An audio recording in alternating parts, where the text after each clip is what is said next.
My phrase that I always tell everyone is treat people the way they want to be treated.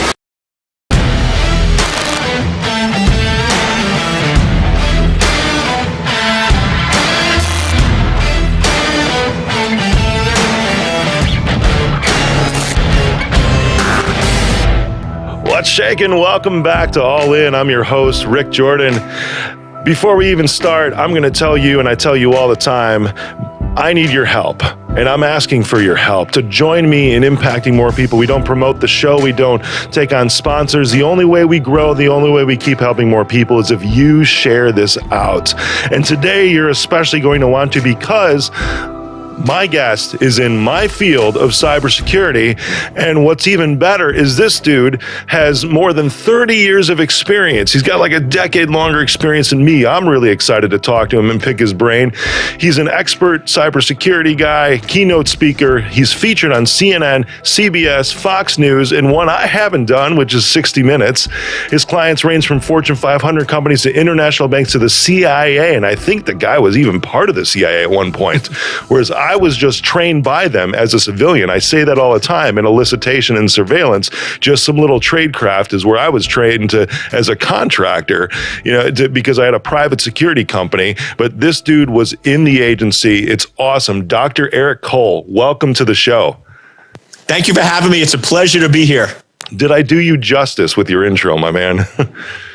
I think you did, but to me, I'm like a bio is a bio. Yeah, I feel and you'll get to judge over the next 55 minutes whether I really live up to it or not, right? To me, it's about the knowledge and experience and lessons learned. That the bio doesn't mean a whole lot if you can't back it up. That's a good point. Before we dive in, that's actually a really good tangent to go on, because, I have a branding company that I work with. I have in the past, and even some coaches, and they always say, hey, you have to have this stuff in your bio, because I was talking about this with my team too, these are authority statements, right? Because of things that you've done but really it's to capture people's attention, right? To say, hey, I do have something to say that you will want to hear. And then, like you said, you can be the judge after that if that works, but we still got to capture their attention up front. That's the same in business too, right? When you talk to a prospect. Yep. Yeah, I haven't actually learned this from briefing some presidents. I call it my 90-second rule.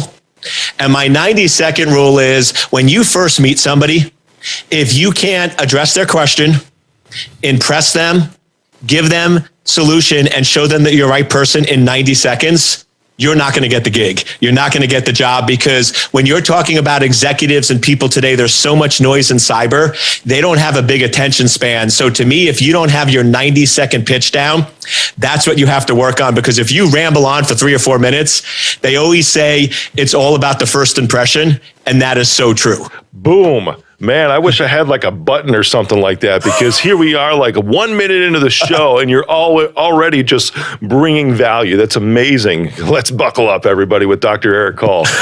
All right, my man. That's incredible. I love how you have that perspective on that. I've never heard that before. I'm assuming that's your thing that you created, the 90-second rule. That's awesome, man. Yeah. When you talk about very, very busy people, whether it's executives, CEOs, presidents, and people like that, they have very specific questions. They have very specific responses they want, and they have very short attention spans. So yeah, I've learned you got to be able to impress, get the message, and provide value very, very quickly. And to me, one of the phrases that I think is so dangerous that we all grew up with is the phrase, treat people the way you want to be treated. That's garbage. Yeah. Because guess what? We're different. So if I go in and I treat you the way I want to be treated, that's not going to meet your needs. So my phrase that I always tell everyone is treat people the way they want to be treated. Find out who you're talking to, find out what's important to them, find out what resonates with them, and then you adapt how you speak to their language so they can get value out of the conversation. That's amazing, man. And I'm going to call something out about our conversation right now too, and about you, and compliment you on this, because I I get this same compliment a lot because I'll start talking the same way you do. And dude, I'm super impressed because you're extremely well spoken. And I look at you and it's like, wow, a cybersecurity expert. And now I'm on the other side because I get the same things saying that, but it's more, it's like, wait, you're in cyber? You know tech stuff, but you don't speak like that's what you do. They're like, you talk like a human, like a real human being. And you're the same way, man. And I think this is something that people in our field need to understand and pick up on too, are these real types of conversations. You've briefed a couple of presidents. That's awesome, man. I'm very much looking up to you right now as a sort of a mentor like position in my life too, because I haven't briefed the president. I've briefed the Secretary of Defense, the Deputy Secretary of Defense and the Secretary of War Room, at the White House. That was an amazing experience for me on AI and border security from a cyber perspective, specifically around human trafficking. But those conversations cannot be techie. Because in that room that I was in, man, I had CISOs from the CIA, the NSA, DHS, all lining the walls of this room that I was in. And here I was at the foot of the table with the Deputy Secretary of Defense at the head of the table, and the two owners of the AI company to my left and two special forces guys to my right. And when I was hearing the CISOs talk, they were going into all this technical stuff. Right. And I'm sitting there and I'm hearing them. I'm like, I raise my hand. Right. And the deputy secretary starts laughing. He's like, Rick, what do you, because we just met. He goes, what would you like to say? Like, I'm just a guy. Right. Like, I'm just a guy that goes on ABC, NBC, CBS, Fox, global media. I talk about cybersecurity at like Harvard, NASDAQ, all these places. And here's what I see. And I went into a very human explanation of what was going on with the situation about these cargo crates, these shipping containers of kids coming in across our borders, and half of them being dead when they get here because they're going to be trafficked. And that's the stuff we were trying to put AI in place with drones and everything else to try to solve one of these problems, and gain this contract. And it was just incredible, the conversation that we had, because it shut up the technical guys in the room. And instead of focusing on the technology, we focused on human beings. And that's what I commend you for having that perspective too, man. Yep. You're spot on. You got to relate as a human before you bring in the tech. And I just tying off what you said, to me, most technology and cybersecurity startups and companies fail, not because of the technology, not because of funding, but because nobody in the company can communicate in English to people that are going to fund them or sell their products. So if there's anyone that's starting companies, you got to be able to communicate and relate to other people, because they don't care about how smart you are and how much technical mumbo jumbo you can spew out within a short period of time. No doubt, my man. When I was on Bloomberg 2 months ago for the big Kaseya breach, I was on twice in one day on Bloomberg Radio, Bloomberg Business Radio. And back to my publicist, he came back and said, by far best tech guy I've ever talked to. And they let a 3-minute segment go 9 minutes. That's a long time for any. That's a compliment. Yeah, exactly. You know how long typical radio and TV segments are, right? They're 3 to 4 minutes on average. Yep. So for one to let it go 9 minutes because of the engaging conversation that we're having is just almost unheard of, especially on something like Bloomberg. But that's what we're talking about, because you and I are trying to bring, and this isn't, for everyone listening too, man, this isn't us like touting what we can do. This is a teaching moment, I feel, for everybody that's listening. And if you can listen to Eric and I right now, especially if you're in this field or any field, understand that you have to have the real human conversation, because people don't care about features so much. They don't care about checking off little boxes on things. They care about what it's going to do for them, the outcome that it's going to bring, and that you're an actual human being. And according to Eric, you have to establish that in the first 90 seconds. Yeah. And building on that is, to me, if you're going to go in and either get funding for your company or sell your product or solution, people spend money, if you go fundamental, on two things: pain and pleasure. And unless you're opening up something in Vegas, we're probably not going to go the pleasure route. And cybersecurity is more on the pain route. So as you said, you need to be able to say, what is their pain? And why can you solve it better than anyone else? And if you can go in, and we go up against, the really big consulting firms, and we're fairly small, and we beat them out all the time. And the reason I'll let you in on the secret is because we go in and research what our customers' pain points are.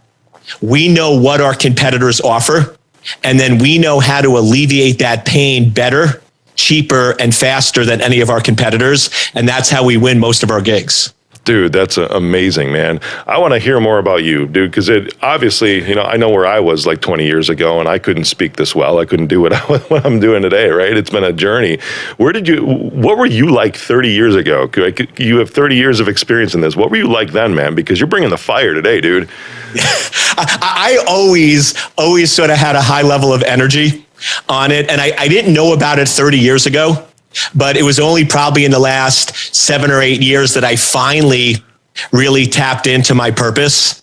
And I know it sounds a little audacious, but to me, I believe I'm on this planet to secure cyberspace. Basically, like you, to end suffering in cyberspace. Cyber is the new method of communication. It's where we live and spend our lives. And there's so many people that are getting broken into, kids, family, money, other things. And there's so much pain out there that it doesn't have to be that way. So I've sort of always been trying to make cyberspace safe. But yeah, 30 years ago, as you mentioned, I was an employee at the CIA and a professional hacker for many, many years, basically breaking into anything with a computer and a few things that didn't have computers. But it was all about understanding and identifying the vulnerabilities. And after working at the CIA, I sort of learned two things. One, offense is boring. You can always break in. And that's when I sort of thought defense doesn't have to be as hard as we make it out to be. Yeah. It's just, we tend to make it a lot more complicated than it needs to. And then the second thing I learned is I don't work well with others. I don't like having a boss. So I went and started my companies, but I knew when I left the CIA that I didn't have the business accolades. So my first company, I was 27 years old, and my three other partners were 53, 62, and 68 because they have bought and sold multiple businesses. I didn't.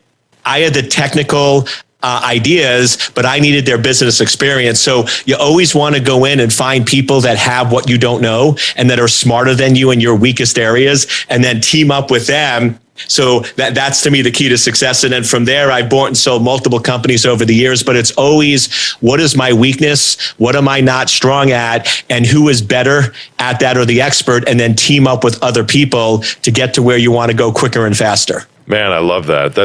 You're lifting me up today, dude. And I say that a lot with a lot of things, but this is incredible. This is, maybe we'll go 2 hours. We'll make this Rogan style today, right? I wish we could do that. But we're what? 10 minutes in, something like that. I'm already thinking we might have to have an episode 2 of this too. But dude, when you were at the CIA, what area of the CIA were you in with the agency? Because there's so many different areas. Myself, I was only trained in elicitation and surveillance. And I say only because I've also had a private security agency too. I'm talking guns and guards, high value asset protection. So when it comes to cyber, I love blending those two together, and a focus and almost like a natural affinity of mine now is even insider threats from a threat actor profile, because everything begins and ends with humans. That's one thing that I tout all the time. And what areas of the agency were you working in besides the hacking? Because I see that you were internet program team, right? What does that mean? Yeah, so I was in the technical services, sort of where the geeks are. And to me, it was one of those things that I still remember. It was a life-changing moment. If you've ever seen any Tom Clancy movies where they go over the CIA, there's something called the bubble, where it looks like a big bubble. Yeah. And it's an auditorium that I think houses around 3,000 to 4,000 people. You're talking and at we the farm, had right? You're talking at the farm, right? Exactly. Yeah. So big auditorium there. So we had an all hands meeting of our directorate, and this is early 90s, and they're talking about this new thing called the internet and how they're going to roll it out and how they're going to put it in place. And I remember sitting there, and I had a question, so I raised my hand. And my boss, who's in the front row, she happens to look back. She starts going like this. Now I thought she was waving to me, but she was like, "Put your hand." Like, you do not ask questions at these events. I was young, a little naive. You could maybe argue a little stupid there, and I'm like, "No, I have a question. I'm going to ask it." That's like me in the White House. Excuse me. Exactly. Excuse me. We're going here. Yep. But it changed everything, and I always encourage people. One of my favorite phrases is, "Smart people know the right answer. Brilliant people ask the right questions," right? So many techies, they want to be the smartest person in the room by answering everything. But to me, the smartest person in the room asks the questions. So I asked a simple question that changed my life, and that was this: how do we know these systems are secure? We're putting all these things out on this internet, which is new. We don't really know what it is. It was right before the World Wide Web was invented. And how do we know it's secure or not? Well, what I didn't realize that the government, if you ask a question that nobody knows the answer to, you're volunteering to solve it. So they're like, "Okay, Eric, game on, figure it out." So I figured there's some mathematical formulas. So I went and talked to scientists at NIST and NSA and DOD and all those. And what I realized is there's no way to prove a system is secure. The only thing you can do is test it, verify, and try to break in, which is whether ethical hacking, pen testing, whatever term you want to use. So that really brought me on the journey of, okay, how do we break into systems? How do we find vulnerabilities and build out a methodology where you basically systematically can go in and identify any vulnerability in any system and then use that to prioritize and ultimately fix it? That's incredible. And I like how you explain this too, because I'll say it is that there is no such thing as a completely secure system. You know, it's almost like you have a relative comfortability with the amount of defense and offensive procedures and tools that you have in place to make you breathe a little easier. But there's nothing that says, okay, you're impenetrable at this point, unless you literally pull the plug from the wall. That's the only way that you're actually impenetrable at that point, with the exception, of course, of even insider threats. So there's that part too. Yes, but I appreciate your perspective on that, man, that you were saying, you know, there's all these ways that you can do this to test the hardness of a system, how much it's been hardened, but there's still holes. You're always going to find holes. Yeah, and that's a big thing, because there's still executives out there that believe if they spend enough money, they can be 100% secure. I had an executive, a couple of months ago. He's like, "Eric, I'll give you all this money, but you have to guarantee that we'll be 100% secure." I said, "Absolutely, piece of cake. We're relocating you to Pennsylvania, and you're going to hire Amish people, because the last time I checked, you can't hack a horse and buggy and a candle," right? So if you want to be 100% secure from computer attacks, give up your cell phone, give up your computers, give up your tech. But yeah, as you said, I have a chart, and it's a simple chart. 100% security equals zero functionality. And that's where I've come up with what I call the law of cybersecurity. Just like the law of gravity, it's always at play. And the law of cybersecurity is this: whenever you add functionality, you decrease security. Mm-hmm. So what you need to do is make sure that when you're adding functionality, you say, what is the risk and exposure? And make sure the functionality justifies the risk. But as you said, if there's functionality, you're not 100% secure, and we need to balance, mitigate, and manage the risk, because you'll never, ever be able to completely eliminate it. For sure. And when you reduce functionality, this is also where the human element comes into cybersecurity too, because if you have that out of balance, like you're talking, the amount of security surpasses the functionality. Now you have pissed off people because they can't do their job, right? That's it's interesting, because it's a psychological, the people that play this game right, which you're one of them, it's a psychological game. Really more than anything else, because understanding that you're trying to allow people to do their jobs and to accomplish even a mission, even if it's a nonprofit, and trying to save lives with whatever they're doing, but at the same time trying to make sure that they're secure, because think about a power grid or some kind of critical infrastructure, right? There has to be people that are able to function, and the systems have to operate a certain way to provide power, or like the Colonial Pipeline or something like that, right? And everyone's freaking out when this stuff happens. It's like, and I don't know if it's you, man, but when this stuff happens, like, okay, I knew that. Like the T-Mobile breach, I did a story on my Instagram when that happened just a few months ago, and I was saying, this is great. Here's what I'm going to tell you. T-Mobile got hacked. there was a breach, right? And then I go, so what? And if you think that your stuff wasn't on the dark web to begin with, you have a wake-up call. But here's what you need to do. I always say this, this is to consumers as an audience, right? Freeze your credit reports. That way nobody can open an account in your name, or at least it makes it extremely difficult too. And the second, just change your freaking passwords. I mean, that's it. That's the first 2 steps. And then if you want to go deeper, we can have a conversation. But hey, guess what? Wake up call. Another company was breached. Whoop-de-doo, because your stuff is out there already. Yeah, you're spot on. And I have some these world-class security engineers, experts that have been doing it for like 8 or 10 years. They get mad at me because I go and I go, listen, the golden rule of cybersecurity is if cybersecurity negatively impacts the business, cybersecurity is wrong. You are wrong. You cannot negatively impact the business. And to me, world-class security people figure out how to put solutions in place that enable the business to be successful. Like one of the things that drives me crazy, and to me, it's just small-minded people where they'll go in and go, okay, you can have functionality, you can have security, or you can have performance. Pick one. And I'm like, what? No, I want all 3. It's like the phrase that just drives me crazy. You can have your cake, or you can eat it too. I'm like, why would you buy a cake if you can't eat it? I mean, that's just stupid. So, I mean, if I'm going to buy a cheesecake, that's my favorite, I'm eating the cake, right? So we come up with these crazy phrases, and I'm like, why can't you do all 3?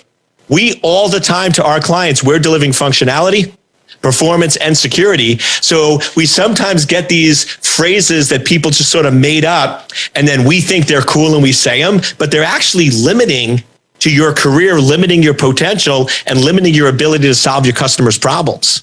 Amen. I'm with you, man, on that. Man, I love it. You're still bringing the fire. We're 20 minutes in. This is awesome. I'm going to tell you a story here, and I want your take on this too, right? So I picked up my phone here, and okay. I love that. That's my wallpaper of my youngest son and I when we were at Disney World a few years ago. The first trip, he came with me alone and flew by himself on an airplane. It was awesome. All of my kids started flying by themselves when they were really young. But when I was filming, there's a documentary that's going to be released. It's a sequel. I was in a cybercrime documentary a few years ago, and we started filming the sequel right before the pandemic hit. So it was like January, and the new people, like I was one of the ones that was brought back for this. And it turned out pretty well. It's something over like 15 million minutes streamed on Amazon now at this point, which is a lot of watches, Congrats, cool. Man. That's awesome. Yeah, it was awesome. And it was good basic information, right? It was cool. There was some other MSPs that were in there, and they still took it, from the typical like MSP techie perspective. But when I was around this round table where they started filming us, like just talking about things, and it was a break, and I'm looking on my phone, and a guy next to me who was in, he's like, I can't believe you have Facebook on your phone. I was like, dude, why not? I'm a human, I'm a person. He's like, you call yourself a cybersecurity expert? I'm like, yeah, I do. I also call myself a human being, and I live and function. I'm also a public figure. By the way, do you see all the stuff that I do on global media? This is how I'm able to interact with the world and get the message out there, because that's part of what my purpose is bringing truth into the world. The best way that I can do that is to be active on social media. That's one of the outlets to be able to do that.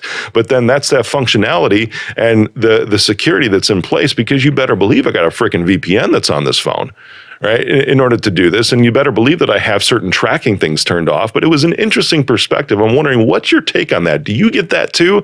If somebody looks at you like, you're an expert, why do you do this? Yeah. My response similar to yours, but what I do is, because I get that all the time, where they're like, really, you have Facebook and you're a security expert? And I'll go, okay, so you don't use Facebook? And they're like, no. And I'm like, and you don't have an account on Facebook? And they say, no. I'm like, awesome. Tomorrow I'm going to set up an account under your name, and I'm going to scam all your family members. And they look at me and they're like, what? I'm like, think about it. If I'm on Facebook and I have an active account and I connect with all my friends, if somebody tries to set up a scam, I'm going to catch it, I'm going to be visible, and they're going to know it wasn't me. But if you're not present at all on Facebook, you're leaving the door wide open for other people to be able to go in and set up a. And when I said that to them, like, wow, I never thought about it that way. And I'm like, yeah, you can't run away and hide. You need to embrace and own it. And I'm similar to you. From a human, I know if I go in to executives, or even like when you briefed Secretary of defense and all those, if you sit there and tell them, okay, the only way you're going to be secure is if you delete Facebook, you delete this, you delete that, they're just not going to listen to you. Yeah. Because it's not practical. But if you go to people and go, hey, I use Facebook and here's what I do to protect and secure my Facebook so you can do it correctly, they'll listen to you. So I'm with you. To me, world-class security professionals, you don't say no. You say yes, but here's how to do it. You enable people to use technology in a secure manner as opposed to saying don't do it, and then people won't listen to you and turn their back. I love that, man. I've got a canvas that's in the office here with it that's similar with the word can't on it and a big no sign through it, or like some X's on it. Because when it comes to the technical side, it's like people want to come to you and say, hey, I have this problem and I need to get to this destination. And I hear the people in our industry a lot say, well, you can't do that. You can't do that. It's like that's going to cause division and they're never going to trust you. We never say can't. What we will say is we don't do this because, however, what we do is X, Y, and Z, and this will get you there. How does that sound? So that it's always presenting the solution, but then explaining, and again, it's that balance of functionality and security and performance that you've been talking about so much, man.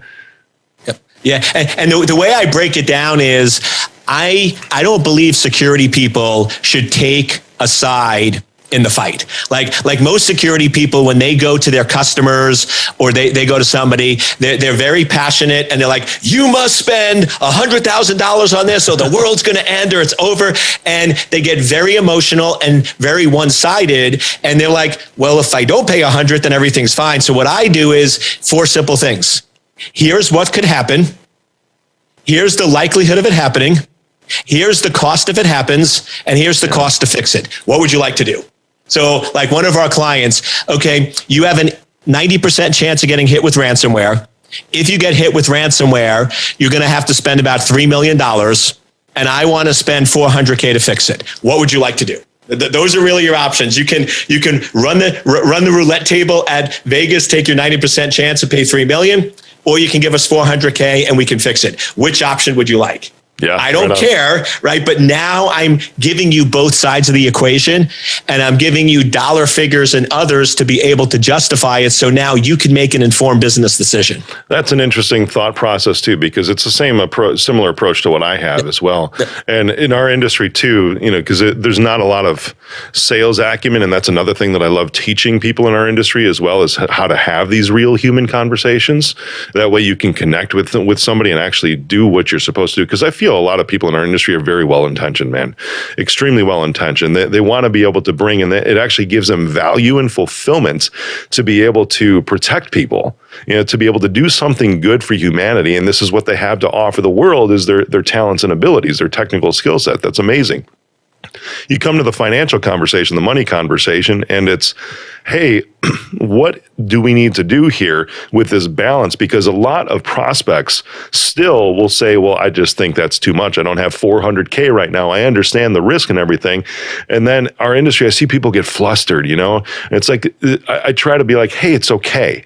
Because you have to understand, too, that you're still running a business and it's still a sales engagement. It's still numbers. If you were selling widgets, walking in the door, there's still a certain percentage of people that'll say no for whatever reason, right? And the sooner you can get to that no is the sooner that you can move them into some other kind of engagement and then you have to try to win them over time. From a sales perspective, if they say no right then, even to that $400K like you're talking about right now. And that's the thing, is it is okay. And I hope that people in our industry can respect that it is their right to tell us no. And that is their choice, and that is perfectly fine. Don't let it get under your skin, because I know, right? We have such good intentions, man, in our industry, because we have something that can really help people. And this is any industry. If you have something that can really help people, that you want to be able to close that deal, not just for the money, because you want to save that person and be able to provide your services and do good for them. And it fulfills you that way. But it is also still their right to say no, and that is okay.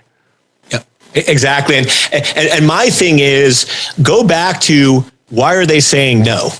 Because to me, if somebody says no, it's really one or two things. Either you have the wrong customer, you're trying to sell to and something that sometimes happens, or the way you presented your solution to them, they believe that you're in a commoditized area.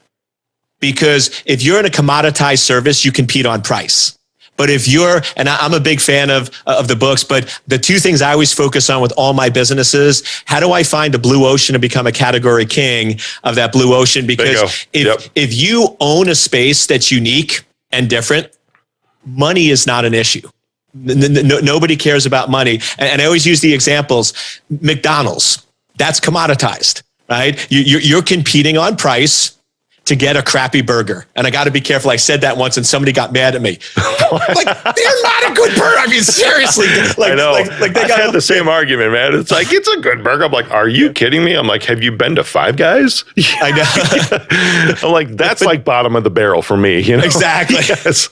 No, I always joke. I'm like, when they started the company, it used to be called Seven Guys, but two of them died of a heart attack for eating their own food. So now it's down to Five Guys. So, but that's commoditized. But if you go to Morton's, you're not going to go in if you go to Morton's and say, how much is the steak? Because if you're going to Morton's, that's more of a blue ocean and they're a category king there. So to me, if people are going in and heckling or giving you a hard time on price, you need to steer that boat into a bluer ocean because you are way too commoditized. But in our area, because we have such a unique offering and we own the space, we have people sign contracts where they don't even know how much it is. Yeah. And my sales team's like, Eric, they don't know how much it is. I'm like, they don't care. Yeah, right on. We're solving such a unique pain point for them. They know about what it is, and price is not the decision point, and that's where you need to get to. Dude, that's beautiful. That's like a whole podcast in and of itself. Exactly. Finding that niche too. No joke, because it's a blue ocean mentality. I'm tracking with you, and in our industry, it's a little difficult because you think, oh, cybersecurity we're protecting, but you can still find those blue oceans because there's something that everyone is good at that nobody else really is, or even in the way that you present it, the way that you put it together, you know, because even serving small and medium businesses that I do, it's typically like 100 million. You're in the Fortune 500 companies. I'm trying to go for like the masses here, right? And unify this industry, small business, which is what the majority of Americans work for to begin with. You know, so that's where I'm looking is those sub $100 million companies. So that might be, you know, like a mid cap company to a small company. They're SMEs. That's what they are. But when you target them, there's not a lot that have specific things that are for those industries, especially in our industry, in cybersecurity. Because I look at other managed security service providers, and they'll have, you know, 1, 2, or 3 things. And at a keynote, I'm presenting at Kaseya a keynote on either scale or sell here in just a couple weeks. And then there's another conference I'm doing actionable security. And I have a picture of our board from 3 years ago with all the layers, you know, from tools, from technical tools to human processes. And I see people like, you know, it's your stack. That's a term in our industry is, you know, what did your stack look like? And I see things that are maybe, you know, they got 8 items in them. They got 4 items in them. They got 12. I'm like, I don't know what's going on. I'm like, guys, I got like 27, you know, in this. But then I look at the, you know, I'm showing this board now. I'm like, I don't care if you copy it down. Please go for it, because this is my niche. And this is a very unique way because of what I bring to the table, because I've had a private security agency with high value asset protection. I've been trained, you know, in certain types of tradecraft. This is a blending of all of those. What have you done that's unique that you can bring a little piece of you into this and make this a niche that you can carve out? You're spot on. And the other thing I love that I'm also a big believer on is share your knowledge with the world and your business will grow. Because most people like, if I tell anybody what we're doing and how we're doing it, then they're going to steal it. My business is going to go under. And once again, that's a very limited mindset of how you're approaching it. I view that even if I give my stuff out there and somebody steals it, I'm going to still be able to do it better. And I'm going to have more passion than them because I created it. So I'll still be able to compete with them. But it's sort of like what you look at Elon Musk did with electric cars. I'm sure you know this, but I don't know if the listeners do. He basically, all the patents for the charging stations and everything for electric cars, he gave out to all his competitors. Yeah. He voluntarily gave them license free. And the reason was simple. His industry was not going to grow if there were not charging stations on every corner. And he knew that. So he gave away the intellectual property, knowing that his cars and name brands are better than anyone else. Yeah. And sure enough, it's no longer a blue ocean, but he's the category king. Right on. And I sort of look at it the same way, is give your stuff away so it gets traction, and companies will still come back to you as the category king because you do it better and unique than anyone else out there. So don't be afraid to share your music with the world. I love that, man. I think Audi was one of the first ones to pick that up too, weren't they? Yep. And start to, I mean, I've always loved Audis to begin with. I haven't seen much of a Mercedes come out, with this stuff. They seem to lag behind a little bit. I had a Mercedes S550 a few years ago, and beautiful car. I ended up getting rid of it only after 2 years because it felt like I was driving a sofa, or really like riding a sofa down the road. It was a little, and I came from an Audi S7, so I mean, it was most definitely like a different feel for me. I was like, this doesn't work. It's like I was trying to fit everything into one car and it just didn't work. Now I have an Aston and a BMW, and that's, so I got the best of both worlds. But that was, I love it. Yeah. Yeah, dude, the Mercedes, but that's it. They're lagging behind, I feel, and you start to see more BMWs that are on the road right now. And it's because of the slow adopters of this stuff. So I hope people listen to your advice today by saying, look at what other brilliant people have shared. Take even this show today. Look at what we're sharing right now and take some nuggets out of this and adopt it immediately, because it's going to lift you up. Who cares if you're like, yeah, I had to get this from somebody else? Who cares if the idea wasn't your own original one? If it's going to help you serve more people and grow what you're doing, sweet. Yep. And I always tell everyone, and I'll explain, I say, don't be Pete. And what I mean by that is I have a friend of mine named Pete, and he loves to come up with ideas. And then Pete is that guy that whenever you meet with him, he's like, Eric, that company stole my idea. I had that idea 3 years ago and they stole it and I'm like, Pete, what did you actually do to execute and commercialize on it? Well, I didn't do anything. I'm like, then guess what? They didn't steal it. They just ran faster than you. Yeah, right. So Pete, when I say don't be Pete, Pete has all the ideas in the world, but he's afraid to execute. He's afraid to take chances. He's afraid to take risks, and everybody steals his ideas. What you want to be is that person. You only need one idea, but don't be afraid to take risks. And I'll make it real easy for you. You're going to fail a lot of times. And I always joke when I do my startups, I go to my team every week. I'm like, how many times did we fail this week? And they're like, what? I'm like, you can't measure success because you don't know when it's going to happen. Yeah. But failure is predictable. And here's what I know. The faster and quicker and more often we fail, the quicker we're going to get to success. So if I'm not where I want to be, I actually increase my failures because that guarantees me getting to the finish line quicker than others. And people that are new, they look at me like I'm nuts, and I probably am certifiably nuts. But to me, it works is focus on getting what doesn't work so you can get the results quicker and faster. It's like the old, you heard Thomas Edison and all these others where he didn't fail 1,000 times. He just figured out 1,000 ways not to make a light bulb. And my question to anyone listening to this is, if you're doing a startup that's not where it needs to be, have you tried 1,000 things that don't work? And if you haven't, increase your experimentation and failure. Right on, brother. I got one last question today, and I'd love to invite you back for a part 2 as well, because that'd be awesome, man. I'm having I feel like, to be honest with you, like we've been buddies for years. I feel so comfortable with you. Like I feel like I've known you for a much longer time. I love it. Same, my man. There's one question I wanted to make sure that I got to you today, because you've been in this industry a long time. You've seen a lot of stuff. What is one particular like doomsday scenario that's always in the back of your head with things, like critical infrastructure getting hit, things like where even Russia started to invade the Ukraine years ago after they hit their power grid? What's a doomsday scenario that always churns in the back of your head? To me, probably the doomsday scenario is what's starting to happen right now, which is companies are getting really sloppy. They're violating security rules, and they're ignoring the fundamentals. Like if you look what happened with Colonial and everything else, to me, fundamental rule. Yeah. Any critical infrastructure. And I did a lot of work with nuclear. With nuclear reactors, all the critical digital assets are air-gapped.